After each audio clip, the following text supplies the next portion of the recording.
Hello friends, नमस्ते, प्रणाम। विमल यादव, गुड्डी यादव लोकगीत चैनल में आप सभी फ्रेंड्स का स्वागत है। हम लोग बहुत ही दर्द भरा कन्यादान गीत लेकर आए हैं। अगर अच्छा लगेगा तो लाइक शेयर सब्सक्राइब जरूर कीजिएगा और कमेंट बॉक्स में जरूर बताइएगा कि ये गाना आप लोगों को कैसा लगा।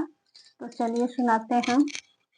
माड़वा के नीचे पापा बैठी गईले हो बेटी, लागी पापा सोचे लगले हो बेटी, लागी पापा सोचे लगले हो।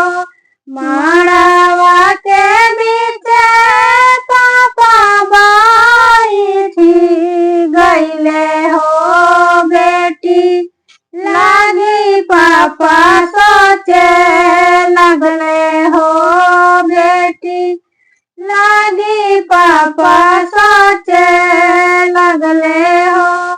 सब करा बजवा पापा चलायो लियले हो बेटी, काहे बोझ भइली हो बेटी, काहे बोझ भइली हो।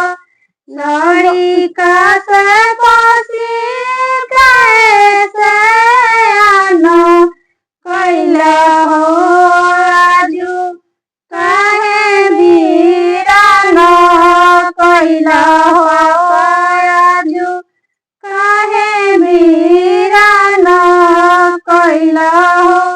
लड़िका से पसी मम्मी से आनो कैलू हो आजू, काहे वीरानो कैलू हो आजू, काहे वीरानो कैलू हो।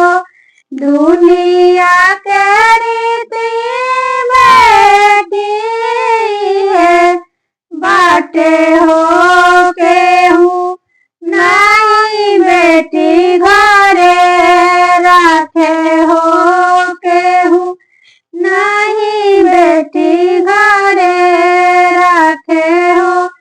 सारा संपत्तिया बेटी तके दियनी हो तबो बेटी नौकरनिए बनलू हो तबो बेटी नौकरनिए बनलू हो।